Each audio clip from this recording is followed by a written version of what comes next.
ബഹുമാന്യരായ സത്യവിശ്വാസികളെ, വിശ്വാസികൾ, അള്ളാഹുവിനെ സൂക്ഷിച്ചുകൊണ്ട് അവൻ്റെ വിധി വിലക്കുകൾ ജീവിതത്തിൻ്റെ എല്ലാ മേഖലയിലും എല്ലാ സന്ദർഭത്തിലും പാലിച്ചുകൊണ്ട് ജീവിക്കണമെന്ന് ഏവരെയും ഓർമ്മപ്പെടുത്തുകയാണ്, വസിയ്യത്ത് ചെയ്യുകയാണ്. ലോക മുസ്ലിമീങ്ങളുടെ മുഴുവൻ കണ്ണും കാതും മനസ്സുമെല്ലാം ഈ ദിനങ്ങളിൽ തിരിച്ചു വച്ചിരിക്കുന്നത് മക്കയാകുന്ന പുണ്യനഗരിയിലേക്കാണ്. പരിശുദ്ധ ഹജ്ജ് കർമ്മം ഇന്നത്തോടുകൂടി ആരംഭിച്ച വാർത്തകൾ നമ്മൾ കേട്ടുകൊണ്ടിരിക്കുന്നുണ്ട്. ഹാജിമാർ മിനയിലേക്ക് പുറപ്പെട്ടു കഴിഞ്ഞു. ഇപ്പോൾ മിനയിലെ തമ്പിലാണ് എല്ലാവരും ഉള്ളത്. ദുൽഹിജ്ജ 8 മിനയിൽ അവർ കഴിച്ചുകൂട്ടും. ദുൽഹിജ്ജ 9 അറഫയിലെത്തും. അൽ ഹജ്ജു അറഫ, ഹജ്ജ് എന്ന് പറഞ്ഞാൽ അറഫയാണെന്നാണ്. ആ അറഫയിലെ നൃത്തവും അവിടെയുള്ള പ്രാർത്ഥനയുമാണ് ഹജ്ജിലെ വളരെ പ്രധാനപ്പെട്ട ഒരു ഘടകം. പിന്നീട് അവിടെ നിന്ന് രാത്രി മുസ്ദലിഫയിലേക്ക് അവർ മടങ്ങുന്നു. അന്ന് രാത്രി അവിടെ രാപ്പാർക്കുന്നു. പിന്നീട് വീണ്ടും മിനയിലെത്തുന്നു. ഏറും അതുപോലെ തന്നെ തവാഫുമൊക്കെയായി ഹജ്ജിന്റെ പൂർത്തീകരണത്തിലേക്ക് പോകും. ആ ഒരു സന്തോഷദായകമായ സന്ദർഭത്തിന് നാന്ദി കുറിച്ച ഒരു ദിവസമാണ് ഇന്ന്. ഈ സന്ദർഭത്തിൽ നമ്മൾ ഓരോരുത്തരും ആ ഹജ്ജ് കർമ്മത്തെ സംബന്ധിച്ച് കൂടുതൽ ആലോചിക്കേണ്ട ഒരു സമയം കൂടിയാണ്. കാരണം ഹജ്ജുമായി ബന്ധപ്പെട്ടുകൊണ്ട് പറയുമ്പോൾ ഒരു 4 വിഭാഗം ആളുകളുണ്ട്. അതിലൊന്ന്, ആ ഹജ്ജിനെ കുറിച്ചുള്ള വാർത്തകളും കാര്യങ്ങളും ഒക്കെ കാണുമ്പോൾ, അത് പത്രങ്ങളിലൂടെ വായിക്കുമ്പോൾ, ടിവികളിലൂടെ അതിന്റെ ദൃശ്യങ്ങൾ കാണുമ്പോൾ മനസ്സ് പെടക്കുന്ന ഒരു വിഭാഗം. ആരുടെ മനസ്സാണ് പെടക്കുക? ഹജ്ജിന് പോകാത്തവരുടെ മനസ്സ്. അവിടെ എത്തണം, അത് കാണണം, ആ ഹജ്ജ് കർമ്മത്തിൽ എനിക്ക് പങ്കാളിയാകണം എന്നാഗ്രഹിക്കാത്ത ഒരു മുസ്ലിമും ഉണ്ടാവുകയില്ല. ഹജ്ജ് ചെയ്യാൻ ഭാഗ്യം ലഭിച്ചിട്ടില്ലാത്ത ആളുകളാണ് അവർ.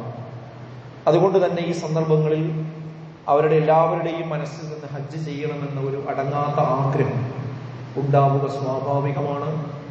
അത് നമ്മുടെ മനസ്സിൽ നിന്ന് ഉണ്ടായിട്ടുണ്ടോ എന്നാണ് നമ്മൾ ഓരോരുത്തരും ഈ സന്ദർഭത്തിൽ ചിന്തിക്കേണ്ടത്.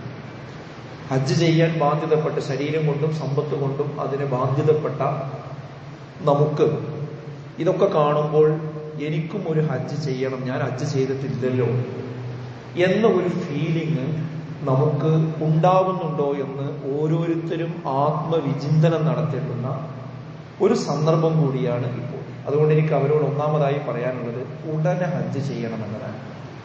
ഹജ്ജ് ചെയ്യാനുള്ള സാമ്പത്തികാവസ്ഥയും ശാരീരികമായ സാഹചര്യവും ഉണ്ട് എങ്കിൽ ഒരിക്കലും തന്നെ ഹജ്ജ് നീട്ടിക്കൊണ്ടുപോകുവാൻ പാടില്ല. എല്ലാ ബാധ്യതയും അവസാനിച്ചിട്ടാണ് ഹജ്ജ് ചെയ്യേണ്ടത് എന്ന ഒരു തെറ്റായ ധാരണ സമൂഹത്തിലുണ്ട്. മനുഷ്യന്റെ മുഴുവൻ ബാധ്യതകളും അവസാനിച്ചിട്ടാണ് ഹജ്ജ് ചെയ്യേണ്ടത് എന്നല്ല അള്ളാഹു പറഞ്ഞിരിക്കുന്നത്. മറിച്ച് നിങ്ങൾക്ക് ശരീരം കൊണ്ടും സമ്പത്ത് കൊണ്ടും അവിടെ എത്താൻ കഴിയുമെങ്കിൽ നിങ്ങൾ പോയിട്ട് ഹജ്ജ് ചെയ്യണമെന്നാണ്. അതിന് നമ്മൾ കൊടുത്ത വ്യാഖ്യാനാണ് എന്ത്? ജീവിതത്തിലുള്ള സർവ്വ ബാധ്യതകളും കഴിഞ്ഞിട്ടാണ് ഹജ്ജ് എന്നുള്ളത്. അങ്ങനെ ഒരു ബാധ്യത കഴിയാനുള്ള ഒരു അതിർത്തി ഏതാണെന്ന് നമ്മൾ ആലോചിച്ച് നോക്കും. ഏതാ നമ്മൾ അതിർത്തി പറയാം? ചില ആളുകൾക്ക് 8 or 10 മക്കളുണ്ടാവും. എല്ലാ മക്കളെയും കല്യാണം കഴിയുക എന്നുള്ളതാണോ അതിർത്തി? എല്ലാ മക്കൾക്കും വീടുണ്ടാകുക എന്നതാണോ അതിർത്തി? എല്ലാ മക്കൾക്കും ജോലി ഉണ്ടാവുക എന്നതാണോ അതിന്റെ ഒരു അതിർത്തിയായി നമ്മൾ നിശ്ചയിക്കേണ്ടത്? എന്താണ് നമ്മളൊരു അതിർത്തിയായി നിശ്ചയിക്കുക? ഏതാണ് നമ്മുടെ ബാധ്യത, അല്ലാത്തത് ഏതാണ്? അപ്പൊ അതൊന്നും നമ്മൾ അങ്ങനെ ഒരു ന്യായം നമ്മളെ മനസ്സ് കയറി കഴിഞ്ഞാൽ മരിക്കുന്നത് വരെ ഹജ്ജ് ചെയ്യാൻ കഴിഞ്ഞോളന്നില്ല. ചിലപ്പോൾ മക്കളെ കാര്യമൊക്കെ കഴിഞ്ഞാലും ചില ആളുകൾക്ക് എന്താ, പേരക്കുട്ടിന്റെ കാര്യം കൂടി കഴിയട്ടെ, അവന്റെ കല്യാണം കൂടി കഴിയട്ടെ, അവളുടെ കല്യാണം കൂടി കഴിയട്ടെ, ഇനി അവൾക്കൊരു കുട്ടി ഉണ്ടാകട്ടെ എന്നൊക്കെ പറഞ്ഞ് അങ്ങനെ നീട്ടിക്കൊണ്ടു പോകാൻ നമുക്ക് എമ്പാടുണ്ടാവും. പിന്നെ കച്ചവടത്തിന്റെ ബിസിനസിന്റെ മേഖലയാണെങ്കിൽ പറയും വേണ്ട. അതില് ആയുസുള്ളിടത്തോളം കാലം നമ്മൾ ഇടപെട്ടുകൊണ്ടിരിക്കും, ഒരുപാട് എൻഗേജ്മെന്റ് വന്നുകൊണ്ടിരിക്കും. അപ്പൊ അതൊക്കെ തീരട്ടെ എന്ന് വിചാരിച്ചാൽ എന്നാ നമുക്ക് ചെയ്യാൻ പറ്റുക? അപ്പൊ അതൊന്നുമല്ല ഹജ്ജിന്റെ മാനദണ്ഡം. മറിച്ച് അതിന് ശരീരം കൊണ്ട് സമ്പത്ത് കൊണ്ട് നമുക്ക് ഇപ്പൊ സാധിക്കോ അത് ചെയ്യുക, അതൊരിക്കലും തന്നെ നീട്ടിവെക്കാൻ പാടില്ല എന്നതാണ്. പിന്നെ അതിന് ആരോഗ്യം വളരെ പ്രധാനമാണ്. ചില ആളുകൾക്ക് സാമ്പത്തിക അവസ്ഥയും കാര്യങ്ങളൊക്കെ ഒന്ന് പാകമായി വരുമ്പോൾ ആരോഗ്യം എന്താ ചെയ്യാം. അപ്പൊ ഇത് രണ്ടും, ആരോഗ്യവും അതുപോലെ തന്നെ അതിനുള്ള സാമ്പത്തിക അവസ്ഥയും ഉണ്ടാവുക എന്നത് അത് ഒത്തുവരുന്ന സമയം പിന്നെ നീട്ടിക്കൊണ്ടു പോകുവാൻ പാടില്ല. അപ്പൊ അതിനെന്ത് വേണം? നമ്മൾ അതിനുള്ള ശ്രമങ്ങൾ നടത്തിക്കൊണ്ടേയിരിക്കണം. കാരണം ഒരു രാജ്യത്ത് നിന്ന് മറ്റൊരു രാജ്യത്ത് പോയി നിർവഹിക്കേണ്ട ഒരു കർമ്മമാണിത്. അതുകൊണ്ട് നമ്മൾ വിചാരിക്കുന്ന സമയത്ത് കയറി പോകാൻ നമുക്ക് കഴിയില്ല. അതിന് ചില നിയമങ്ങൾ പാലിക്കണം. അപ്പോൾ ഓരോ രാജ്യത്ത് നിന്ന് കോട്ടയുണ്ടാവും. ആ കോട്ട അനുസരിച്ചുകൊണ്ട് മാത്രമേ ആ രാജ്യത്ത് നിന്ന് ഹാജിമാർ അനുവദിക്കുകയുള്ളൂ. അതുകൊണ്ട് തന്നെ അപേക്ഷകൾ കൂടുതലായതുകൊണ്ട് അതിന് നറുക്കെടുപ്പും അതിനുള്ള സ്ക്രൂട്ടിനികളും സംവിധാനങ്ങളും ഒക്കെ ഉണ്ട്. അപ്പൊ നമ്മൾ ചെയ്യാവുന്ന ഒരു കാര്യം എന്താണെന്ന് ചോദിച്ചാൽ ഓരോ വർഷത്തിലും നമ്മൾ അതിന് അപേക്ഷിച്ചു കൊണ്ടിരിക്കുക എന്നതാണ്. അതോടുകൂടി നമ്മൾ ഉത്തരവാദിത്തം എന്ത് ചെയ്തു? അവസാനിച്ചു. കാരണം നമ്മൾ അതിന് അപേക്ഷ സമർപ്പിച്ചിട്ട് നമുക്ക് കിട്ടിയില്ല എന്ന് കരുതുക, അത് നമുക്ക് കുറ്റമില്ല. കാരണം നമ്മൾ അതിനുവേണ്ടി ശ്രമിച്ചു. ആ ശ്രമം നടത്തിയതോടുകൂടി നമുക്കതൊരു കുറ്റത്തിൽ നിന്ന് നമ്മൾ മുക്തമായി. അടുത്ത വർഷം വീണ്ടും കൊടുക്കണം, ഇത്രയേ ഉള്ളൂ. അപ്പൊ അത് കൊടുത്തുകൊണ്ടിരിക്കുക എന്നത് നമ്മൾ ചെയ്യും. പക്ഷെ അത്ര ആളുകൾ അപേക്ഷ കൊടുത്തു ഇല്ല എങ്കിൽ ഇപ്പൊ നമ്മൾ തീരുമാനിക്കുക, ഇൻഷാ അല്ലാഹ് അടുത്ത പ്രാവശ്യം ഹജ്ജിന് വേണ്ടി കാൾഫോർ ചെയ്യുമ്പോൾ എനിക്കും അപേക്ഷ കൊടുക്കണം എന്നുള്ള ഒരു തീരുമാനമെടുക്കാൻ നമുക്ക് സാധിക്കേണ്ടതുണ്ട്. പിന്നെ പണം എന്ന് പറഞ്ഞാൽ പല ആളുകളുടെയും മനസ്സിൽ കറൻസി മാത്രമാണ്. കറൻസി മാത്രമല്ല നമ്മുടെ വരുമാനം. നമ്മുടെ കയ്യിലുള്ള നോട്ടുകളല്ല, നമ്മുടെ ബാങ്കിലുള്ള ബാലൻസ് അല്ല, അത് മാത്രമല്ല നമ്മുടെ വരുമാനം. അത് മാത്രമാണ് നമ്മുടെ വരുമാനം എന്ന് കണക്ക് കൂട്ടുമ്പോഴാണ് പലരുടെ കയ്യിലും പലരുടെ കീശയും കാലിയാണ് എന്ന് തോന്നുന്നത്, പലരുടെ ബാങ്കിലും കാലിയാണ് എന്ന് തോന്നുന്നത്. നമ്മുടെ പണം എന്ന് പറയുന്നത്, നമ്മുടെ വരുമാനം എന്ന് പറയുന്നത് നമ്മുടെ കയ്യിലുള്ള ഭൂമി അതിലുള്ള വരുമാനമാണ്. നമ്മുടെ കയ്യിലുള്ള ഷോപ്പുകൾ നമ്മുടെ വരുമാനങ്ങളാണ്. നമ്മുടെ വാടക കെട്ടിടങ്ങൾ നമ്മുടെ വരുമാനങ്ങളാണ്. നമ്മുടെ അടുക്കലുള്ള സ്വർണ്ണാഭരണങ്ങൾ നമ്മുടെ നിധി നിക്ഷേപമാണ്. ഇതൊക്കെ നമ്മുടെ വരുമാനം. പക്ഷെ അതൊന്നും നമ്മുടെ വരുമാനമായിട്ട് നമുക്ക് എന്ത് ചെയ്യൂല, തോന്നൂല. ഏക്കർ കണക്കിന് ഭൂമി ഉണ്ടാവും, പക്ഷെ കയ്യിൽ ചിലപ്പോൾ കാശുണ്ടാവില്ല. അതിൽ നിന്ന് ഏതെങ്കിലും ഒരു ഭാഗത്ത് 2-3 സെന്റ് കൊടുത്താൽ ഭംഗിയായി ഹജ്ജ് പോയി ചെയ്തു വരാൻ പറ്റും. പക്ഷെ അതിനെക്കുറിച്ച് ചിന്തിക്കൂല, അതിനെക്കുറിച്ച് ഒരാരും ആലോചിക്കൂല. എനിക്ക് നേരിട്ട് കാശില്ല, എനിക്ക് ബാധ്യത തീർന്നിട്ടില്ല എന്ന് പറയും. എന്നിട്ട് ഇതൊക്കെ നമ്മള് അനന്തരാവകാശികൾക്ക് കൊടുത്തിട്ട് അവർ നല്ല ആളുകളാണ് എങ്കിൽ നല്ല വഴിക്ക് ചെലവഴിക്കും. അല്ലെങ്കിലോ നമ്മൾ മരിക്കണതിന് മുമ്പ് തന്നെ അല്ലെങ്കിൽ മരിച്ച ഉടനെ തന്നെ അത് അന്യാധീനപ്പെട്ടു പോകുന്ന എത്ര സംഭവങ്ങൾ നമ്മുടെ നാട്ടിൽ നടക്കുന്നുണ്ട്. അതിൽ നിന്ന് കുറച്ചു കൊടുത്ത് എനിക്ക് ഹജ്ജ് ചെയ്യാൻ കഴിയുകയാണെങ്കിൽ അതെനിക്ക് കിട്ടി എന്ന് ചിന്തിക്കാൻ പലപ്പോഴും ആളുകൾക്ക് സാധിക്കാറില്ല. ഞാൻ പറയുന്നത് ഒരിക്കലും നമ്മൾ നീട്ടിക്കൊണ്ടു പോകരുത്. കഴിയുമെങ്കിൽ ഉടനെ തന്നെ അതിന്റെ ശ്രമം നടത്തണം. അത് നമ്മുടെ ബാധ്യതയാണ്. ഞാൻ ഊതി വെച്ച ആയത്ത് നോക്കൂ നിങ്ങൾ. വലില്ലാഹി അലന്നാസി ഹജ്ജുൽ ബൈതി മൻ ഇസ്തതാഅ ഇലൈഹി സബീല വമൻ കഫറ ഫഇന്നല്ലാഹ ഗനിയ്യുൻ അനിൽ ആലമീൻ. ആ മന്ദിരത്തിൽ എത്തിച്ചേരാൻ കഴിവുള്ളവർ അതിലേക്ക് തീർത്ഥാടനം നടത്തിക്കൊള്ളട്ടെ. അത് അവർക്ക് അള്ളാഹുവോടുള്ള ബാധ്യതയാകുന്നു എന്നാണ്. അള്ളാഹുവോട് നിർവഹിക്കേണ്ട ബാധ്യതയാകുന്നു എന്നാണ്. വല്ലവനും അവിശ്വസിക്കുന്ന പക്ഷം അള്ളാഹുവിന് ആളുകളുടെ സഹായം ആവശ്യമില്ലാത്തതാകുന്നു. അള്ളാഹ്ക്ക് നമ്മൾ ഇവിടുന്ന് ചെന്ന് അവിടെ പോയി നമ്മൾ തക്ബീർ വിളിച്ച് ഒരു ഹജ്ജ് ചെയ്ത് കൊടുക്കേണ്ട ബുദ്ധിമുട്ടൊന്നും പടച്ചോനില്ല. അള്ളാഹ്ക്ക് അതിന്റെ ആവശ്യമൊന്നുമില്ല. നമുക്ക് നമ്മുടെ ബാധ്യത നിർവഹിക്കേണ്ട ആവശ്യം. ലക്ഷക്കണക്കിന് മനുഷ്യന്മാരാണ് അവിടെ വരുന്നത്. ഓരോ രാജ്യത്തു നിന്നും നിയന്ത്രിച്ചുകൊണ്ടാണ് ആളുകൾ വരുന്നത്. അതുകൊണ്ട് അള്ളാഹുവിനെ തക്ബീർ വിളിക്കാനും അവന് ലബ്ബൈക ചൊല്ലിക്കൊണ്ട് അങ്ങോട്ട് കടന്നു വരാനും ലക്ഷക്കണക്കിന് കോടിക്കണക്കിന് മനുഷ്യന്മാർ അഷ്ടദിക്കുകളിൽ നിന്ന് ഒരുങ്ങി നിൽക്കുമ്പോൾ നമ്മൾ മാത്രം ചെന്നിട്ടില്ലെങ്കിൽ അള്ളാഹ്ക്കൊന്നും സംഭവിക്കാനില്ല. നമ്മുടെ ബാധ്യതയാണെന്ന് നമ്മൾ ഹജ്ജ് ചെയ്യുക എന്നത്. അന്നബി ഹുറൈറത റളിയല്ലാഹു അൻഹു ഖാൽ, അബൂ ഹുറൈറ റളിയല്ലാഹു അൻഹു പറയാണ്, ഖതബനാ റസൂലുള്ളാഹി സ്വല്ലല്ലാഹു അലൈഹി വസല്ലം, റസൂലുള്ളാഹി സ്വല്ലല്ലാഹു അലൈഹി വസല്ലം ഞങ്ങളോട് സംസാരിച്ചു, ഖുതുബ പറഞ്ഞു. ഫഖാല അയ്യുഹന്നാസ്, ഏ ജനങ്ങളെ, ഖദ് ഫറദല്ലാഹു അലൈക്കുമുൽ ഹജ്ജ്, നിങ്ങളുടെ മേൽ ഹജ്ജ് നിങ്ങൾക്ക് നിർബന്ധമാക്കപ്പെട്ടിരിക്കുന്നു. ഫഹജ്ജു, അതുകൊണ്ട് നിങ്ങൾ ഹജ്ജ് ചെയ്യുവീൻ എന്ന് റസൂലുള്ളാഹി സ്വല്ലല്ലാഹു അലൈഹി വസല്ലം പറഞ്ഞത് കാണാം. അവിടെ ഉപയോഗിച്ച വാക്കെന്താ? ഫറളാക്കപ്പെട്ടിരിക്കുന്നു എന്നാണ്. അപ്പൊ ആ കാര്യം നമ്മൾ കൃത്യമായി തിരിച്ചറിയേണ്ടതുണ്ട്. മാത്രമല്ല ഏതൊരാൾക്കും മനസ്സിലാകുന്ന കാര്യമാണ്. ഒരാൾ മുസ്ലിം ആകുക എന്ന് പറഞ്ഞാൽ 6 ഈമാൻ കാര്യങ്ങളിൽ വിശ്വസിക്കുക, 5 ഇസ്ലാം കാര്യങ്ങൾ ചെയ്യുക. ഇതാണല്ലോ ഇപ്പൊ നമ്മൾ അടിസ്ഥാനം. ഈ 5 ഇസ്ലാം കാര്യങ്ങളിൽ 5ാമത്തതാണെന്ത്? ഹജ്ജ് എന്ന് പറയുന്നത്. ഇസ്ലാമാവുന്ന ആ ഒരു കെട്ടിടം താങ്ങി നിർത്തുന്ന 5 തൂണുകളുണ്ട്. ആ 5 പില്ലറുകളിൽ ഒന്നാണ് ഹജ്ജ് എന്ന് പറയുന്നത്. അത് ഒഴിവാക്കിക്കൊണ്ട് മരിച്ചു പോവുക എന്നത് ഒരു വിശ്വാസിക്ക് ഭൂഷണമല്ല.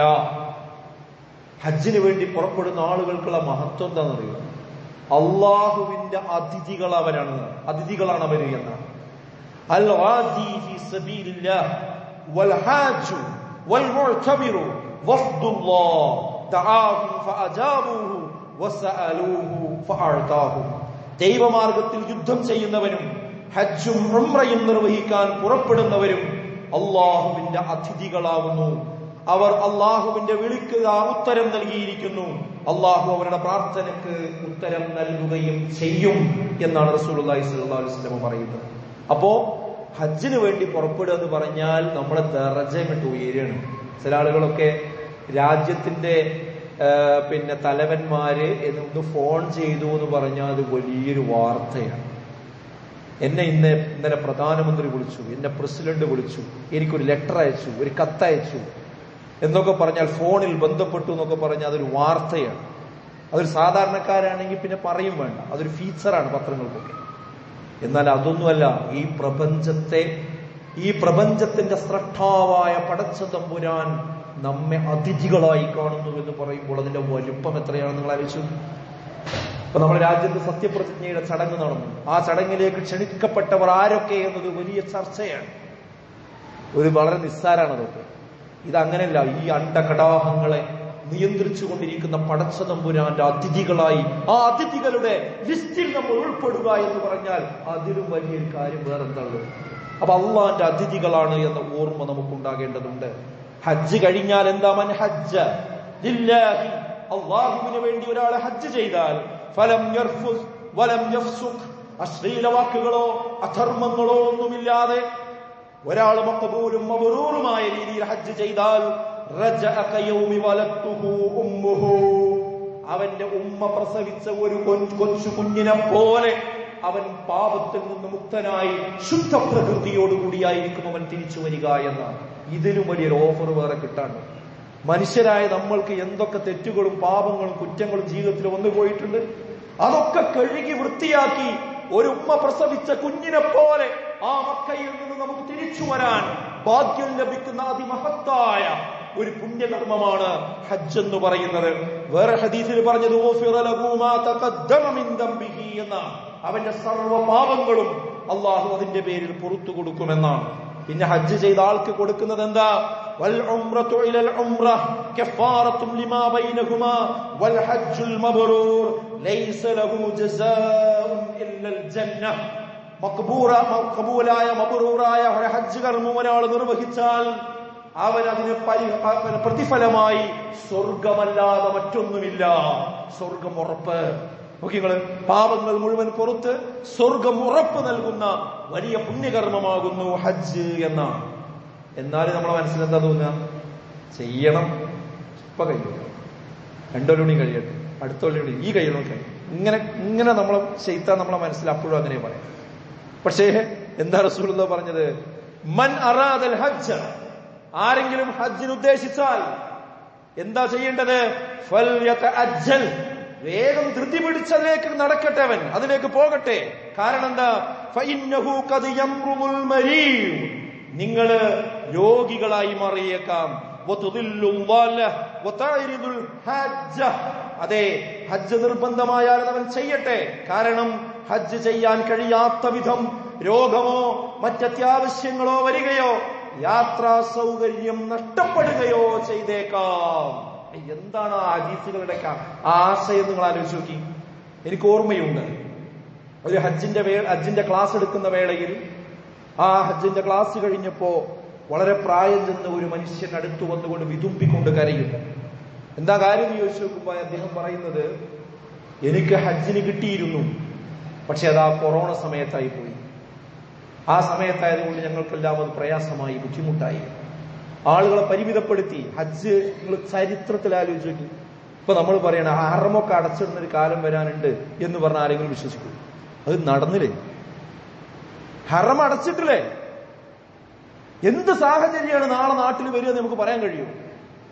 നമ്മൾ അതൊന്നും അവിടെ നാളെ പഠിച്ചുകൊണ്ടിട്ട് നമുക്ക് പറയാൻ കഴിയില്ല. നമ്മൾ ശ്രമിക്കണം. ശ്രമിച്ചിട്ട് കഴിഞ്ഞില്ലെങ്കിലേ പറ്റുള്ളൂ. ശ്രമിക്കാതെ, ഒരു അപേക്ഷ പോലും കൊടുക്കാതെ, അത് പൂരിപ്പിക്കുക പോലും ചെയ്യാതെ എങ്ങനെ നമ്മൾ കുറ്റത്തുനിന്ന് ഒഴിവാകും? അതുകൊണ്ട് വളരെ ഗൗരവമുള്ള വിഷയമാണിത്. അതുകൊണ്ട് നമുക്ക് ആരോഗ്യം, നമുക്കിപ്പോഴുള്ള ഈ അവസ്ഥ നാളെ ഉണ്ടായിക്കൊള്ളണമെന്നില്ല. അതുപോലെ തന്നെ എന്തെങ്കിലും അത്യാവശ്യങ്ങൾ നമുക്ക് വന്നേക്കാം. അതുകൊണ്ട് നിങ്ങൾ വേഗം അതിലേക്ക് ധൃതിപ്പെട്ടുകൊണ്ട് നിങ്ങൾ വേഗം പോകണം എന്നാണ് റസൂലുള്ളാഹി സ്വല്ലല്ലാഹു അലൈഹി വസല്ലം പറയുന്നത്. ചില ആളുകൾ ഒരു മനസ്സമാധാനം കിട്ടാൻ വേണ്ടി ഇപ്പൊ ചെയ്യുന്നൊരു കാര്യം എന്താണെന്ന് വെച്ചാൽ, എങ്ങനെയെങ്കിലുമൊക്കെ പോയിട്ട് ഒരു ഉംറ ചെയ്യും. ഒരു ഉംറ ചെയ്താൽ ഒരു ഹജ്ജ് ചെയ്തു എന്നുള്ളൊരു തോന്നലാണ്. ഞാൻ പറയുന്ന ഉംറ ചെയ്യേണ്ടെന്നല്ല, ചെയ്യാം. പക്ഷേ ഹജ്ജിന് ബാധ്യതപ്പെട്ട ആളാണെങ്കിൽ ഹജ്ജിനാണ് പ്രാധാന്യം കൊടുക്കേണ്ടത്. ഉള്ള കാശൊക്കെ ഉംറക്ക് പോയി തീർത്തുകൊണ്ട് പിന്നെ ഹജ്ജിന് പോകാൻ കാശില്ലാതിരിക്കാൻ പാടില്ല. ഉംറ എത്രയും നമുക്ക് ചെയ്യാം, പക്ഷെ ഹജ്ജ് ബാക്കിയാക്കിക്കൊണ്ടൊരു ഉംറ പറ്റില്ല. നമ്മളൊരാൾ ദുഹർ നിസ്കരിക്കാൻ വേണ്ടി പള്ളിയിൽ വന്നു, അവിടെ അതിന്റെ മുമ്പുള്ള 2 റക്അത്ത് സുന്നത്ത് നിസ്കരിച്ചുകൊണ്ട് ഇറങ്ങിപ്പോയി ഫർദ് നിസ്കരിച്ചില്ലെങ്കിലോ? അതുപോലെ തന്നെയാണ് ഹജ്ജ് എന്ന് പറയുന്നത് ഫറളാണ്, അത് നിർബന്ധമാണ്. അപ്പൊ അത് ബാക്കിയാക്കിക്കൊണ്ട് ഉംറയിൽ മാത്രം നിർഭയത്വം കാണുക എന്നത് ശരിയായ നിലപാടല്ല. ഒന്ന് ഞാൻ പറഞ്ഞത്, ഈ ഹജ്ജിന്റെ വേളയിൽ ഹജ്ജ് ചെയ്യാത്ത ആളുകൾ അത് ചെയ്യാനുള്ള ഒരു ആഗ്രഹം മനസ്സിൽ കൊണ്ടുവരികയും അതിന് അപേക്ഷ കൊടുക്കാൻ തീരുമാനിക്കുകയും ചെയ്യുക എന്നതാണ് അതിൽ ഏറ്റവും സുപ്രധാനം. രണ്ടാമത്തെ ഒരു വിഭാഗം ആളുകൾ ആരാന്ന് ചോദിച്ചാൽ, ഇതൊക്കെ പറയുമ്പോഴും മനസ്സിന് വല്ലാത്ത നീറ്റലോടുകൂടി ഇരിക്കുന്നുണ്ടാവും. നിങ്ങൾ പറഞ്ഞതൊക്കെ ശരിയാണ്, പക്ഷെ എന്നെ കൊണ്ട് ശരീരം കൊണ്ടും കഴിയുന്നില്ല, സമ്പത്തോണ്ട് എങ്ങനെ കൂട്ടിയാലും കൂടില്ല, പിന്നെന്താ ചെയ്യുക? അപ്പൊ ഞങ്ങൾക്കും വേണ്ടതിന്റെ കൂലി, ഈ പറഞ്ഞ കൂലിയൊക്കെ എങ്ങനെയാണ് ഞങ്ങൾക്ക് കിട്ടുക? അവന് ദുഃഖിക്കേണ്ടതില്ല, കഴിയുന്നവരോടേ പറഞ്ഞിട്ടുള്ളൂ. പക്ഷെ നമുക്ക് കഴിയുന്നത് ചിലത് അള്ളാഹ് പറഞ്ഞു തന്നിട്ടുണ്ട്. നിരാശപ്പെടേണ്ട യാതൊരു കാര്യമില്ല. ലാ യുകല്ലിഫുല്ലാഹു നഫ്സൻ ഇല്ലാ വസ്അഹാ എന്നാണ്. നിങ്ങളെ കൊണ്ട് കഴിയാത്തൊരു കാര്യം നിങ്ങൾ ഒരിക്കലും തന്നെ അള്ളാഹു നിർബന്ധിക്കുകയില്ല എന്നാണ്. അതുകൊണ്ട് ഇതിന് സമാനമായ ചില നന്മകൾ അള്ളാഹ് നമുക്ക് പറഞ്ഞു തന്നിട്ടുണ്ട്. അത് ചെയ്താൽ തന്നെ നമുക്ക് എന്ത് ചെയ്യും? അതിന് സമാനമായ കൂലി കിട്ടും. അത് ചെയ്യാതെ തന്നെ കിട്ടും. വലിബികുല്ലി തസ്ബീഹുൻ സദഖ, എല്ലാ തസ്ബീഹുകളും സദഖയാണ്. വലികുല്ലി തക്ബീറത്തുൻ സദഖ, എല്ലാ തക്ബീറുകളും സദഖയാണ്. കുല്ലു തഹ്മീദിൻ സദഖ, എല്ലാ തഹ്മീദുകളും സദഖയാണ്. വലികുല്ലി തഹ്ലീലത്തുൻ വസദഖ, തഹ്ലീലുകൾ സദഖയാണ്.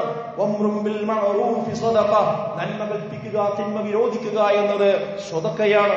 ളുഹാ നമസ്കരിക്കുക എന്നത് സദഖയാണ്. ഇസ്തിഗ്ഫാർ നടത്തുക എന്നത് പാപമോചനത്തിന് കിട്ടുന്ന വലിയ കാര്യമാണ്. ഇങ്ങനെ ഒരുപാട് കാര്യങ്ങൾ നമുക്ക് സദഖയായിട്ട് പറഞ്ഞു തന്നിട്ടുണ്ട്. അപ്പൊ നമുക്ക് ചെയ്യാവുന്ന ഒരു കാര്യമാണെന്ത്? പരമാവധി ഇവിടെയുള്ള ഫർദ് നിസ്കാരങ്ങള്, സുന്നത്ത് നിസ്കാരങ്ങള്, അതിന്റെ ദിക്റുകള്, ദുആകള്, തസ്ബീഹുകള്, തഹ്മീദുകള്, ഇതൊക്കെ ഈ നിയ്യത്ത് വെച്ചുകൊണ്ട് തന്നെ പഠിച്ചോ എന്നെ കൊണ്ട് അത് ചെയ്യാൻ ഏതായാലും കഴിയണില്ല, അപ്പൊ ഞാൻ ഇതൊക്കെ എന്നെ ഒന്ന് സ്വീകരിക്കണേ എന്ന് നമ്മൾ ശരിക്കും പ്രാർത്ഥിക്കുകയും ചെയ്യുകയാണെങ്കിൽ നമുക്ക് കൂലി പഠിച്ചോന്ന് നൽകി തരും. നമുക്ക് വിഷമിക്കേണ്ട കാര്യമൊന്നുമില്ല. അപ്പൊ കഴിയാത്ത ആളുകളെ സംബന്ധിച്ചിടത്തോളം അവര് പരമാവധി എന്ത് ചെയ്യുക? ഇബാദത്തുകളിലും, അതുപോലെ തന്നെ ഇപ്പൊ വെള്ളിയാഴ്ച പാവപ്പെട്ടവന്റെ ജുമുഅയാണ് വെള്ളിയാഴ്ച എന്ന് പറയാറുണ്ട്. പാവപ്പെട്ടവന്റെ ജുമുഅയാണെന്ന് പറയാറ്. ആ ജുമുഅക്ക് നേരത്തെ വരിക, ഒന്ന് സമയത്ത് വരിക. അത് നേരത്തെ വന്നിരുന്നാല് ഒരു ഒട്ടകത്തെ അറുത്ത് മാംസം വിതരണം ചെയ്യുന്ന പ്രതിഫലം കിട്ടും, അല്ലേ? പിന്നെ സമയം ഇങ്ങനെ ചുരുങ്ങിനനുസരിച്ച് അത് പശുവിന്റെ അത്രയാകും, പിന്നെ അത് ആടിന്റെ ആകും, പിന്നെ അത് കോഴിയുടെ ആകും, പിന്നെ അത് കോഴിമുട്ടയുടെ കൂലിയാകും, അല്ലേ? അപ്പോ എത്രമാത്രം നേരത്തെ പള്ളിയിലേക്ക് വരാൻ പറ്റുമോ അങ്ങനെ പള്ളിയിൽ വരിക, പ്രാർത്ഥിച്ചുകൊണ്ടിരിക്കുക. ഇതൊക്കെ തന്നെയാണ് നമുക്ക് ചെയ്യാനുള്ള കാര്യങ്ങൾ. അപ്പോ കഴിയുന്ന ആളുകൾക്ക് അത് ബാധ്യതയാണ്. കഴിയാത്ത ആളുകളെ സംബന്ധിച്ചിടത്തോളം ഇങ്ങനെയുള്ള സദഖകൾ എന്ത് ചെയ്യുക? പരമാവധി നമ്മൾ ശ്രദ്ധിക്കുക എന്നതാണ്. മൂന്നാമത്തെ വിഭാഗം എന്ന് പറയുന്നത് ആരാ? ഹജ്ജ് ചെയ്തവൻ. ഈ ഹജ്ജ് കർമ്മം ചെയ്ത ആളുകളാണ്. അവര് ശ്രദ്ധിക്കേണ്ട ഒരു കാര്യം എന്ന് പറയുന്നത് അവരുടെ ബാധ്യത വളരെ വലുതാണ്. കാരണം എന്താന്ന് വെച്ചാൽ ചെയ്യാത്തവർക്ക് അത് ചെയ്യുന്നതോടുകൂടി ഉമ്മ പ്രസവിച്ച ഒരു കുഞ്ഞിനെ പോലെ അവൾ തെറ്റുകളിൽ നിന്ന് മുക്തമായി മാറും. എന്നാൽ നമ്മുടെ അവസരം കഴിഞ്ഞു, ഇനി രണ്ടാമതൊരു ഹജ്ജ് ചെയ്യാനൊന്നും കഴിഞ്ഞുകൊള്ളണം എന്നില്ല. അതുകൊണ്ട് നമുക്ക് ഇരട്ടി ഉത്തരവാദിത്തം. ആ ഹജ്ജിൽ എങ്ങനെ നമ്മൾ പാപത്തിൽ നിന്ന് മുക്തമായോ അതുപോലെ മരണം വരെ അത് കാത്തു സൂക്ഷിച്ചു കൊണ്ടുപോവുക എന്നത് വളരെ പ്രധാനപ്പെട്ട കാര്യം. ഇതാണ് ഹജ്ജ് ചെയ്ത ആളുകൾക്ക് ചെയ്യാനുള്ളത്. അതുകൊണ്ട് ഹാസിബു ഖബ്ല അൻ തുഹാസബു, നമ്മൾ ഹജ്ജ് കഴിഞ്ഞ സമയത്ത് എടുത്ത കുറച്ച് തീരുമാനങ്ങളൊക്കെ ഉണ്ടാവും. ഇനി ഞാൻ ഫർദ് നിസ്കാരം ഒറ്റൊന്നും ഒഴിവാക്കൂല, ജമാഅത്ത് ഞാൻ ഒഴിവാക്കൂല, ഞാൻ പരമാവധി സുന്നത്ത് നിസ്കരിക്കും, പരമാവധി ഖുർആനുമായി ഞാൻ ബന്ധപ്പെടും, തെറ്റുകളിലേക്ക് ഞാൻ ഇനി പോകൂല, ഞാൻ ഹജ്ജ് ചെയ്തൊരു മനുഷ്യനാണ് എന്നുള്ള ഒരു ബോധത്തോടു കൂടിയാണ് ഏതൊരാളും ഹജ്ജ് കഴിഞ്ഞ് തിരിച്ചു വരിക. ആ ഒരു ബോധവും ഇപ്പൊ നമ്മുടെ ജീവിതവും എങ്ങനെയുണ്ട് എന്നൊന്ന് വിലയിരുത്തുന്നത് നല്ലതാണ്. അത് പറയാൻ കാരണം, അപൂർവമായിട്ടാണെങ്കിലും പത്രകോളങ്ങളിൽ വരുന്ന കുറ്റകൃത്യങ്ങളുടെ ലിസ്റ്റ് പരിശോധിച്ച് നോക്കിയാൽ അതിലിപ്പോഴും ചില ഹാജിമാരുടെ പേരുകൾ നമ്മൾ കാണാറുണ്ട്. സങ്കടകരമാണ് ആ കാര്യം. പിന്നെ എന്തിനാ ഹജ്ജ് ചെയ്തത്? എന്താ ഹജ്ജ് കൊണ്ട് കാര്യം? അതുകൊണ്ട് ഹജ്ജ് ചെയ്ത ആളുകൾ മരിക്കുന്നത് വരെ അതിന്റെ വിശുദ്ധി കാത്തു സൂക്ഷിക്കുന്ന വലിയൊരു ബാധ്യതയുണ്ട്. വലാ തമൂതുന്ന ഇല്ലാ വഅൻതും മുസ്ലിമൂൻ എല്ലാ ഖുതുബിന്റെ ആമുഖത്തിൽ പറയുന്നതാണ്. എന്നാൽ പറയാൻ കാരണം, മനുഷ്യന്മാര് മരിക്കണ സമയത്ത് ഹിദായത്തില്ലാതെ മുസ്ലിം അല്ലാതെ മരിച്ചു പോകാൻ സാധ്യത ഏറെയാണ്. രാവിലെ മുഅ്മിനായവൻ വൈകുന്നേരം കാഫിറാകും, വൈകുന്നേരം കാഫിറായവൻ രാവിലെ മുഅ്മിനാകും. മനസ്സിങ്ങനെ അങ്ങോട്ടും ഇങ്ങോട്ടും മാറിക്കൊണ്ടിരിക്കുകയാണ്. യാ അല്ലാഹുമ്മ യാ മുഖല്ലിബൽ ഖുലൂബ് സബ്ബിത് ഖൽബി അലാ ദീനിക്, ഹൃദയങ്ങളെ മാറ്റിമറിക്കുന്ന പടച്ചോനെ, ആ ദീനിൽ എന്റെ ഹൃദയത്തെ നീ ഉറപ്പിച്ചു നിർത്തണേ എന്ന പ്രാർത്ഥന റസൂലുള്ളാഹി സ്വല്ലല്ലാഹു അലൈഹി വസല്ലമ നിരവധി തവണ പ്രാർത്ഥിച്ചിരുന്നു. നമ്മളോട് പ്രാർത്ഥിക്കാൻ വേണ്ടി പറയുന്നത് ഇഹ്ദിനസ് സിറാത്തൽ മുസ്തഖീം 17 തവണ നമ്മളെ കൊണ്ട് പറയിപ്പിക്കുന്നുണ്ട്. എത്ര ആളുകൾ ചരിത്രത്തിൽ പരിശോധിച്ച് നോക്കി നിങ്ങൾ, നല്ല കാര്യങ്ങൾ ചെയ്തു തുടങ്ങിയിട്ട് അവസാനം മരിക്കണ സമയത്ത് നിഷേധിയായി മരിച്ചുപോയ എത്ര മനുഷ്യന്മാരുണ്ട്. അങ്ങനെ ഒരിക്കലും നമ്മൾ വരാൻ പാടില്ല. അതുകൊണ്ട് ഹജ്ജ് ചെയ്ത ആളുകൾ അത് വഅബ്ദു റബ്ബക ഹത്താ യഅതിയകൽ യഖീൻ, മരണം വരുന്നതുവരെ നിങ്ങൾ അല്ലാഹുവിന്റെ ഇബാദത്ത് എടുത്തുകൊണ്ട് ജീവിക്കണം, എങ്കിലേ നമുക്ക് നാളെ സ്വർഗം കിട്ടുകയുള്ളൂ. അതുകൊണ്ട് ഹജ്ജ് ചെയ്ത ആളുകൾ അതിന്റെ വിശുദ്ധി പരമാവധി കാത്തു സൂക്ഷിക്കും. അപ്പൊ ഈ ഹജ്ജിന്റെ ഓർമ്മ നമ്മളെ മനസ്സിലേക്ക് വരുമ്പോൾ ചെയ്യാത്തവർ ചെയ്യാനും കഴിവില്ലാത്തവർ കൂടുതൽ ഇബാദത്തുകളിൽ മുഖരിതരമാകാനും ചെയ്ത ആളുകൾ അതിന്റെ തഖ്വ പാലിച്ചുകൊണ്ട് ജീവിക്കുവാനും ശ്രദ്ധിക്കണം. അങ്ങനെയുള്ള യഥാർത്ഥ മുത്തഖികളിൽ മുഅ്മിനീകളിൽ അല്ലാഹു നമ്മെവരെയും ഉൾപ്പെടുത്തി അനുഗ്രഹിക്കണം.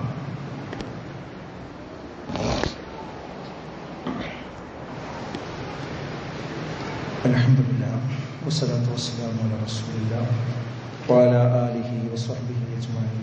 അമ്മാ ബഅദ്. ബഹുമാന്യരായ സത്യവിശ്വാസികളെ, വിശ്വാസികൾ, അള്ളാഹുവിനെ സൂക്ഷിച്ചുകൊണ്ട് ജീവിക്കണമെന്ന് ഒരിക്കൽ കൂടി ഓർമ്മപ്പെടുത്തുകയാണ്, വസിയത്ത് ചെയ്യുകയാണ്. ഈ ദുൽഹിജ്ജ മാസത്തിൽ നാം ശ്രദ്ധയോടുകൂടി അനുഷ്ഠിക്കേണ്ട ഒരു ഇബാദത്തുണ്ട്. ആ ഇബാദത്ത് നമുക്കറിയാം, അറഫാ ദിനത്തിലെ നോമ്പാണ്. അതിന്റെ പ്രതിഫലത്തെക്കുറിച്ച് റസൂലുള്ളാഹി സ്വല്ലല്ലാഹു അലൈഹി വസല്ലം പറഞ്ഞത്, അൻ-നബി ഖതാദ റളിയല്ലാഹു അൻഹു ഖാല സുഇല റസൂലുള്ളാഹി സ്വല്ലല്ലാഹു അലൈഹി വസല്ലം അൻ സൗമി യൗമി അറഫ. അറഫാ ദിനത്തിലെ നോമ്പിനെ കുറിച്ച് റസൂലുള്ളാഹി സ്വല്ലല്ലാഹു അലൈഹി വസല്ലമയോട് ചോദിക്കപ്പെട്ടു. ഖാല, അവിടുന്ന് പറഞ്ഞു, യുകഫിറു സനതൽ മാദിയ വൽ ബാഖിയ, കഴിഞ്ഞ വർഷത്തെയും ഇനി വരാനിരിക്കുന്ന വർഷത്തെയും സർവ്വ പാപങ്ങളും നിങ്ങൾക്ക് പുറത്തു കിട്ടുന്ന വലിയ ഒരു പുണ്യമുള്ള കാര്യമാകുന്നു അറഫാ ദിനത്തിന്റെ നോമ്പ് എന്നാണ്. അതുകൊണ്ട് സഹോദരങ്ങളെ, ആ അറഫാ ദിനത്തിന്റെ നോമ്പ് നമ്മളെല്ലാവരും എടുക്കാൻ വേണ്ടി ശ്രദ്ധിക്കണം. അത് യാന്ത്രികമായി എടുക്കല്ല, ഈ പുണ്യം മനസ്സിൽ വെച്ചെടുക്കണം.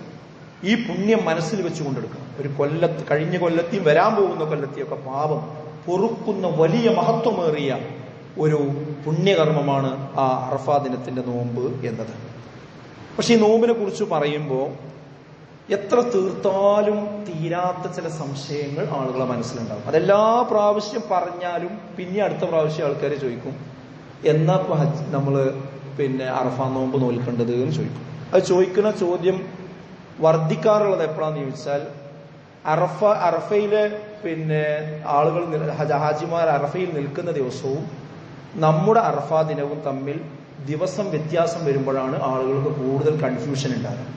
ഇപ്രാവശ്യം അങ്ങനെ വ്യത്യാസം വരുന്ന ഒരു ദിവസമാണ്. കാരണം നമ്മുടെ നാട്ടിലെ മാസപ്പിറവി അനുസരിച്ചുകൊണ്ട്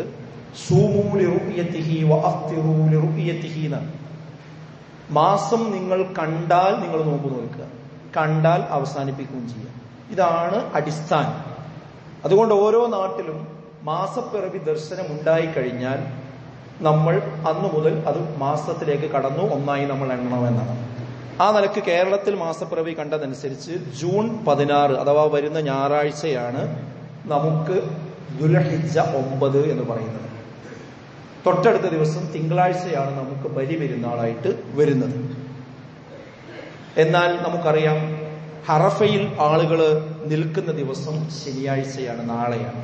അപ്പൊ സ്വാഭാവികമായിട്ടും സംശയം ഉണ്ടാവും. ഇപ്പൊ അറഫ നോമ്പ് ആ അറഫയിലെ ഹാജിമാര് നിൽക്കുന്ന സമയത്താണോ ചെയ്യേണ്ടത്, അതോ നമ്മുടെ ദുൽഹിജ്ജ 9 ഞായറാഴ്ചയാണോ ചെയ്യേണ്ടത്? ഈ കൺഫ്യൂഷനാണ് ആളുകൾക്ക് സാധാരണ ഉണ്ടാകാറുള്ളത്. ഇവിടെ നമ്മൾ മനസ്സിലാക്കേണ്ടത്, ഹാജിമാര് അറഫയിൽ ഒരുമിക്കുമ്പോൾ നിങ്ങൾ നോമ്പെടുക്കുക എന്നല്ല നബി സല്ലല്ലാഹു അലൈഹി വസല്ലം നമ്മളോട് പറഞ്ഞിരിക്കുന്നത്. എന്താ ഹദീസിൽ വന്നത് നോക്കൂ നിങ്ങൾ. കാന റസൂലുള്ളാഹി സല്ലല്ലാഹു അലൈഹി വസല്ലം, റസൂലുള്ളാഹി സല്ലല്ലാഹു അലൈഹി വസല്ലമ ആയിരുന്നു യസൂമു, നോമ്പ് നോറ്റിരുന്നു, തിസ്അ ദിൽഹിജ്ജ. ശരിക്ക് അണ്ടർലൈൻ ചെയ്ത് പഠിക്കേണ്ട കാര്യം.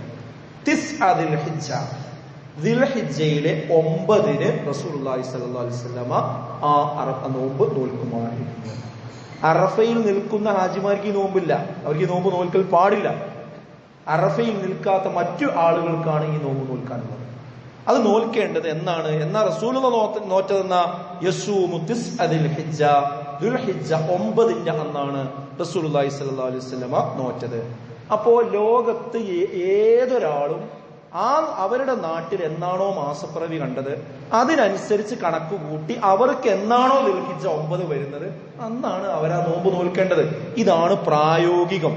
അപ്പോൾ ചില ആളുകൾ ചോദിക്കും, ഹാജിമാർ അവിടെ നിൽക്കുന്ന സമയത്ത് അവരോട് ഐക്യദാർഢ്യം കാണിച്ചുകൊണ്ടല്ലേ ലോക മുസ്ലിമീങ്ങൾ ഈ അറഫ നോമ്പ് നോൽക്കുന്നത് എന്ന് ചില ആളുകൾ ചോദിക്കാറുണ്ട്. അത് ചില ആളുകൾ പ്രസംഗിച്ച് നീട്ടി പറഞ്ഞങ്ങോട്ട് ഒപ്പിച്ചതാണ്. അങ്ങനെയല്ല. അങ്ങനെ എവിടെ ഒരു പ്രമാണത്തിൽ നമുക്ക് കാണാൻ കഴിയും? പ്രമാണങ്ങളിലൊക്കെ കാണാൻ കഴിയുന്നത് നിങ്ങൾ തിസ്അ ദിൽഹിജ്ജ, ദിൽഹിജ്ജ 9 നിങ്ങൾ നോമ്പ് നോൽക്കുക എന്നാണ്. അല്ലാതെ അവിടെ അറഫയിൽ ആളുകൾ നിൽക്കുന്നത് കൊണ്ട് അതിനോട് ഐക്യദാർഢ്യം കാണിച്ചുകൊണ്ടുള്ള ഒരു ഇബാദത്താണ് ഇത് എന്ന് നമുക്ക് പ്രമാണങ്ങളിൽ എവിടെയും കാണാൻ കഴിയില്ല. പിന്നെ മാത്രമല്ല, ഇബാദത്ത് പ്രതിഫലം കിട്ടാനാണ്, നമുക്ക് കൂലി കിട്ടാനാണ് നോമ്പ് നിസ്കാരവും ഒക്കെ. അല്ലാതെ വേറെ എവിടെയെങ്കിലും ആളുകൾ ഉണ്ടെങ്കിൽ അതിനോട് ഐക്യദാർഢ്യം കാണിച്ചുകൊണ്ട് ഇബാദത്ത് നിൽക്കുക എന്നുള്ള പരിപാടിയില്ല. അത് നമുക്ക് അമൽ കൂലി കിട്ടാൻ വേണ്ടിയുള്ളതാണ് എന്ന് നമ്മൾ മനസ്സിലാക്കണം. പിന്നെ വേറൊന്നും നിങ്ങൾ ആലോചിച്ച് നോക്കി, ഇതൊക്കെ പറഞ്ഞാലും ചില ആളുകളെ മനസ്സിന് സംശയം പോകൂല. ഞാൻ അവർക്ക് വേണ്ടി പറയാം. ഹാജിമാര് അറഫയിൽ സംഗമിക്കുന്ന സമയമാകട്ടെ ലോകത്ത് പല സ്ഥലത്തും പല സമയമാണ് എന്ന് നമ്മൾ ശരിക്കും മനസ്സിലാക്കേണ്ടതുണ്ട്. അതായത് ഇപ്പൊ ഇതിന്റെ ലോജിക്ക് പറയുന്നത് എന്താ? അറഫ നോമ്പ് എന്ന് പറഞ്ഞാൽ അറഫയിൽ ഹാജിമാർ നിൽക്കുമ്പോഴല്ലേ നമ്മൾ നോൽമ്പ് വിൽക്കേണ്ടത്. അങ്ങനെ വാദത്തിന് വേണ്ടി നമ്മൾ സമ്മതിക്കുക, ഓക്കെ അങ്ങനെ ആവട്ടെ. ആരെ കൊണ്ട് നിർവഹിക്കാൻ കഴിയും? അങ്ങനെ ലോകത്ത് എത്ര ആളുകൾക്ക് അത് നിർവഹിക്കാൻ കഴിയും? അറഫയിൽ ഹാജിമാർ നിൽക്കുന്ന സമയത്ത് ഒരിക്കലും തന്നെ അതേ സമയം നോക്കി ലോകത്ത് എല്ലാവർക്കും ഒരിക്കലും നോമ്പ് നോൽക്കുക സാധ്യമല്ല. അങ്ങനെ എങ്ങാനും റസൂലുള്ളാഹി പറഞ്ഞിരുന്നുവെങ്കിൽ ഇസ്ലാം പരിഹസിക്കപ്പെടുമായിരുന്നു. കാരണം പ്രായോഗികമല്ല. പ്രായോഗികമാകാത്തൊരു കാര്യം റസൂലുള്ളാഹി ഒരിക്കലും തന്നെ പഠിപ്പിക്കുകയില്ല. ഞാൻ ഉദാഹരണം പറയാം. അറഫയിൽ രാവിലെ 6:30 സമയത്ത് അമേരിക്കയിലെ വാഷിംഗ്ടണിൽ രാത്രി 11:30 മണിയാണ്. രാത്രി 11:30 മണിയാണ്. നിങ്ങൾ പറയും, അറഫയിൽ അവർ നിൽക്കുന്ന സമയത്താണ് അമേരിക്കക്കാരുടെ വാഷിംഗ്ടൺകാർ നോമ്പ് നോൽക്കേണ്ടതെങ്കിൽ അവർ രാത്രി നോമ്പ് നോൽക്കേണ്ടി വരും. രാത്രി നോമ്പുണ്ടോ? നോമ്പ് എപ്പോഴും നോൽക്കേണ്ടത്? നോമ്പ് പകലാ നോൽക്കേണ്ടത്.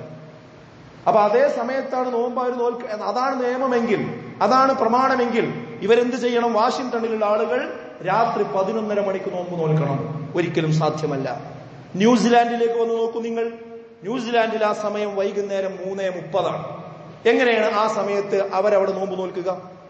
അറഫയിൽ നിന്ന് ഹാജിമാര് മടങ്ങുമ്പോഴും ന്യൂസിലാൻഡിലെ രാവിലെ 6:30 ആയിരിക്കും.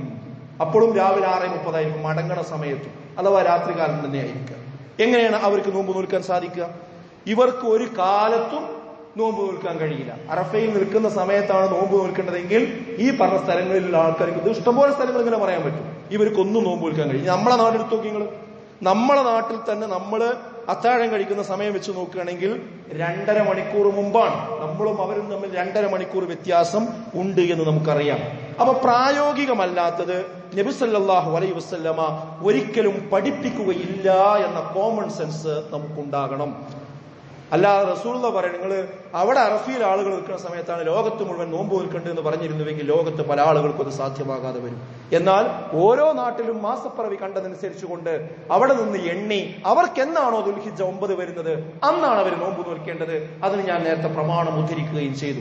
റസൂലുള്ളാഹി സ്വല്ലല്ലാഹു അലൈഹി വസല്ലം ചെയ്തിരുന്നത്, അവര് എന്നാണോ ദുൽഹിജ്ജ 9 അന്ന് നോമ്പ് നോക്കിയിരുന്നു എന്നാണ് നമുക്ക് കാണാൻ കഴിയുക. അപ്പോഴും ചില ആളുകൾ പറയുന്നാല് അത് അന്ന് കാലം, പിന്നെ ഈ ഇൻഫർമേഷൻ ടെക്നോളജി ഇല്ലാത്ത കാലമായതുകൊണ്ടാണ്. അവിടുത്തെ വിവരം ഇവിടെ അറിയാത്തത് കൊണ്ടാണ് റസൂലുള്ളാഹി അങ്ങനെ ചെയ്തത്. അതൊക്കെ പൊട്ടത്തരാണ് പറയുന്നത്. ഇപ്പോഴല്ലേ മനുഷ്യന്മാർ ഇതൊക്കെ കണ്ടുപിടിച്ച്. ഈ ഖുർആൻ ഇറങ്ങിയത് എവിടുന്ന? ലൗഹുൽ മഹ്ഫൂലിൽ നിന്ന് ആര് കൊണ്ടുവന്നതാ? ജിബ്രീൽ അലൈഹിസ്സലാത്തു വസ്സലാം മുഖേനയാണ് അള്ളാഹുവിന്റെ ഈ വചനങ്ങൾ റസൂലുള്ളാഹി സ്വല്ലല്ലാഹു അലൈഹി വസല്ലമയിലേക്ക് ഇറങ്ങിയത്. ഒരു ടെക്നോളജി ഇല്ലാത്ത കാലത്താണെന്ത് മലക്ക് മുഖേന വഹ്യ് വരുന്നത്. അവിടെ ഹജ്ജ് നടക്കുന്ന ആ സമയത്താണ് എങ്കിൽ അവിടെ ഹജ്ജ് നടക്കുന്നത് എപ്പോഴാണ് എന്ന് ജിബ്രീൽ മുഖേന റസൂലുള്ളാഹി സ്വല്ലല്ലാഹു അലൈഹി വസല്ലമക്ക് അറിയിക്കാൻ അള്ളാഹ്ക്ക് അറിയില്ലേ? അള്ളാഹ്ക്ക് അറിയിച്ചു കൊടുത്തൂടെ? നബിക്ക് പറഞ്ഞൂടെ ഇതാ ഹജ്ജ് ഇന്ന സമയത്താണ് നടക്കുന്നത്, അതുകൊണ്ട് നിങ്ങൾ നോമ്പ് വെച്ചോളൂ എന്ന് പറഞ്ഞൂടെ? പ്രവാചകൻ സല്ലല്ലാഹു അലൈഹി വസല്ലമക്ക് അങ്ങനെ അള്ളാഹുവിന് വേണമെങ്കിൽ അറിയിക്കാം. പക്ഷെ അള്ളാഹു അത് പറഞ്ഞു കൊടുത്തിട്ടില്ല. അള്ളാഹു പറഞ്ഞത് എന്താ? നിങ്ങൾ ദുൽഹിജ്ജ് 9 നിങ്ങളുടെ നാട്ടിലുള്ള ദുൽഹിജ്ജ് 9 നിങ്ങൾ നോമ്പ് വെച്ചോളൂ. അപ്പൊ ഇത്രയും ക്ലാരിറ്റി ഉള്ള ഒരു വിഷയം അനാവശ്യമായി സമൂഹത്തിൽ വെറുതെ വസ്വാസം ഉണ്ടാക്കും. എന്നിട്ട് എന്താ ദുൽഹിജ്ജ് 9 എന്ന് പറഞ്ഞാൽ നാളെ നോമ്പ് വെച്ച് കഴിഞ്ഞാൽ എന്നാ പിറ്റേ ദിവസം പെരുന്നാൾ നടത്തണ്ടേ? എന്നാ ഞായറാഴ്ച പെരുന്നാൾ നടത്തണ്ടേ? ഇല്ല, ഞായറാഴ്ച പെരുന്നാളില്ല, അന്നൊരു ഗ്യാപ്പ്, പിന്നെ തിങ്കളാഴ്ച കൊണ്ടുപോയി പെരുന്നാൾ നടത്താം. ഇത് ജനങ്ങളോടൊപ്പം പെരുന്നാൾ നടത്താം. അങ്ങനെയല്ല, ജനങ്ങളോടൊപ്പം നടത്തുക എന്ന് പറഞ്ഞാൽ ജനങ്ങളോടൊപ്പം തന്നെ നോമ്പും, ജനങ്ങളോടൊപ്പം പെരുന്നാൾ മാത്രമല്ല, ജനങ്ങൾ നോമ്പ് വിൽക്കുന്ന സമയത്ത് തന്നെ നോമ്പ് നോൽക്കണ്ടേ? അപ്പൊ നമ്മളെ നാട്ടിൽ എന്നാണോ നോമ്പ് അന്ന് നോമ്പ് വിൽക്കുക, നമ്മളെ നാട്ടിൽ എന്നാണോ പെരുന്നാൾ അന്ന് നമ്മൾ പെരുന്നാൾ നടത്താം. ഇതാണ് പ്രായോഗികം. ഇസ്ലാം അതേ പറഞ്ഞിട്ടുള്ളൂ. ഈ പ്രായോഗികമായ ഇസ്ലാമിനെ പരിഹാസ്യമാക്കുന്ന രീതിയിലേക്ക് നമ്മുടെ ചില സാമാന്യ യുക്തികൾ വെച്ചുകൊണ്ട് ഒരിക്കലും കാര്യങ്ങൾ വലിച്ചു നീട്ടി വ്യാഖ്യാനിക്കാതിരിക്കാൻ നമ്മളെല്ലാവരും ശ്രദ്ധ കൊടുക്കേണ്ടതുണ്ട്.